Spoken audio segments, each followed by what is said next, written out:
ప్రొద్దుటూరు నియోజకవర్గానికి తెలుగుదేశం పార్టీకి ఇన్ఛార్జిగా నన్ను కూడా పోయిన సంవత్సరం మే 8వ తారీఖున నియమించడం జరిగింది. ఆ తర్వాత మేలో లాక్డౌన్ ఉండడం వల్ల, తర్వాత ఈ కరోనా వైరస్ వల్ల కొంచెం ఈ గ్రామ కమిటీలు కానీ తర్వాత జిల్లా కమిటీలు కానీ వేయడానికి కొద్దిగా ఆలస్యం జరిగింది. తర్వాత ఇప్పుడు లాక్డౌన్ 2 అయిపోయిన తర్వాత ఇప్పుడు టైం వచ్చింది కాబట్టి కసరత్తు చేసి ప్రొద్దుటూరు నియోజకవర్గం నుంచి తెలుగుదేశం పార్టీ కడప పార్లమెంటుకు సంబంధించి 6 సభ్యుల్ని చోటు కల్పించడం జరిగింది. అది కూడా అన్ని రకాలుగా ఆలోచన చేసి పార్టీ కోసం కష్టపడే వారిని, ధైర్యంగా పోరాడే శక్తి ఉండే వాళ్ళను, మంచి తెలివితేటలు ఉండే వాళ్ళని, అన్ని రంగాలు అన్ని కులాల వారిని ఈ కమిటీలో చోటు కల్పించడం జరిగింది.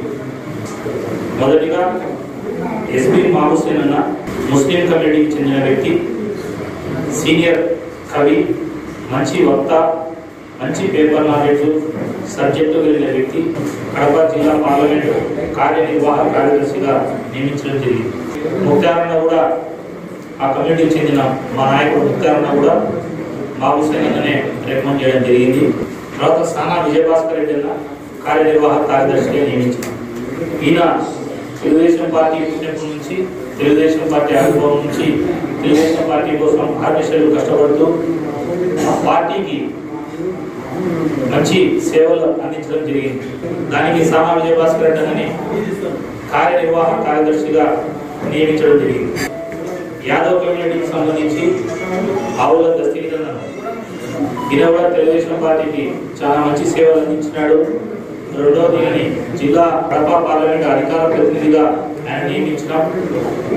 దస్తగిరన్న కూడా భవిష్యత్తులో ఇంకా ఈ కమిటీలో ఉన్న వాళ్ళందరికీ కూడా భవిష్యత్తులో అధికారం వచ్చిన తర్వాత మంచి స్థానంలో తీసుకొని పోతాననే దానికి నేను ఈ పార్టీ సమావేశంలో, ఈ నందమూరి సమావేశంలో నేను మాట చెప్తాను. నాకు పెట్టిన గతంలో ప్రొద్దుటూరు తెలుగుదేశం పార్టీ ప్రొద్దుటూరు రూరల్ మండలానికి అధ్యక్షుడిగా పనిచేసినాడు.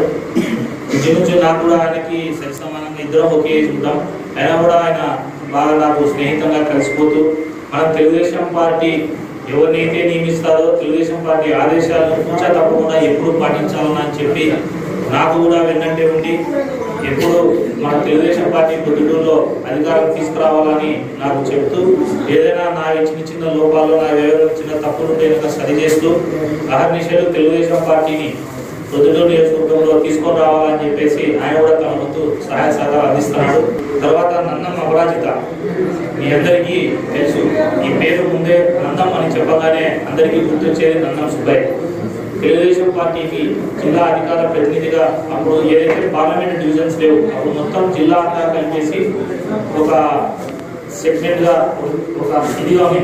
కానీ ఇప్పుడు పార్లమెంట్ వైజ్ డివైడ్ చేసినారు. ఆ రోజుల్లోనే నందం సుబ్బయ్య గారు తెలుగుదేశం పార్టీ కోసం ఆర్టీసీలు పనిచేసి ఆ రోజు కూడా జిల్లా అధికార ప్రతినిధిగా పనిచేసినాడు. అంటే అట్లా పార్టీ కోసం కష్టపడి ప్రాణాలు కోల్పోయిన వ్యక్తి, వాళ్ళ భార్య మళ్ళీ ఇది తన భర్త ఎక్కడ పనిచేసినాడో పార్టీ కోసం అక్కడే తాను కూడా పనిచేయాలనే ఒక మంచి సంకల్పంతో అపరాజిత గారు ముందుకు వచ్చినారు. ఆ ఉద్దేశంతో పార్టీ ఒకవేళ సుబ్బయ్య చనిపోయిందొచ్చు కానీ సుబ్బయ్య తెలుగుదేశం పార్టీలో ఇప్పటికీ బతికే ఉన్నాడు. ఆ దానికోసం అని చెప్పేసి మేము అపరాజిత గారిని కూడా ఈ టీంలో తీసుకోవడం జరిగింది. అందుకని చెప్పేసి కార్యదర్శిగా నందం అపరాజిత గారిని కూడా వేయడం జరిగింది.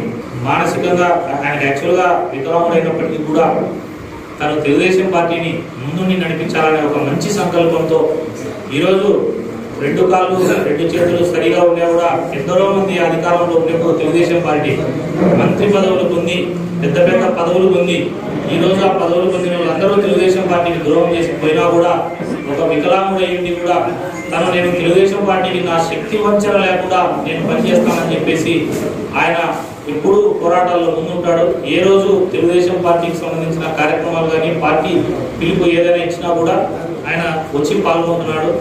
ఆ మంచితనాన్ని చూసి ఆయన చేసిన కష్టాన్ని చూసి తెలుగుదేశం పార్టీలో ఖచ్చితంగా ఒక గుర్తింపు ఇవ్వాలని చెప్పే ఉద్దేశంతో నేను అదే పనిగా లోకేష్ గారితో మాట్లాడి విద్యా గారిని కూడా ఈ కమిటీలోకి తీసుకోవడం జరిగింది.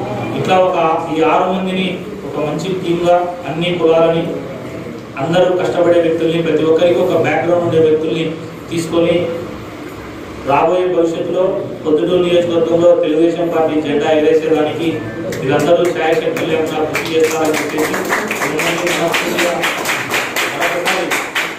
ఈ కమిటీలో నియమించినటువంటి నారా చంద్రబాబు నాయుడు గారికి, తర్వాత మా యువ నాయకుడు నారా లోకేష్ గారికి, రాష్ట్ర అధ్యక్షుడు అచ్చెన్నాయుడు గారికి, కడప పార్లమెంటు ప్రెసిడెంట్ మల్లెల లింగారెడ్డి గారికి, తర్వాత వీళ్ళందరినీ నియమించే దానికోసం మాకు సూచనలు సలహాలు చెప్పినటువంటి ముక్తారణకు, సుధాకర్ రెడ్డి సార్కు, ఇంకా ఇతర కార్యకర్తలకు ప్రతి ఒక్కరికి పేరు పేరున హృదయపూర్వకంగా నేను కృతజ్ఞతలు తెలియజేస్తున్నా. అబద్ధ మాటలతో, మోసపూరిత మాటలతో వైఎస్ఆర్సీపీ పార్టీ అనేక శుష్క వాగ్దానాలు, తప్పుడు వాగ్దానాలు చేసి అధికారంలోకి 2019లో అధికారంలోకి వచ్చిన వచ్చి తమ మేనిఫెస్టోలో పెట్టిన అన్ని హామీలను కూడా విస్మరించింది.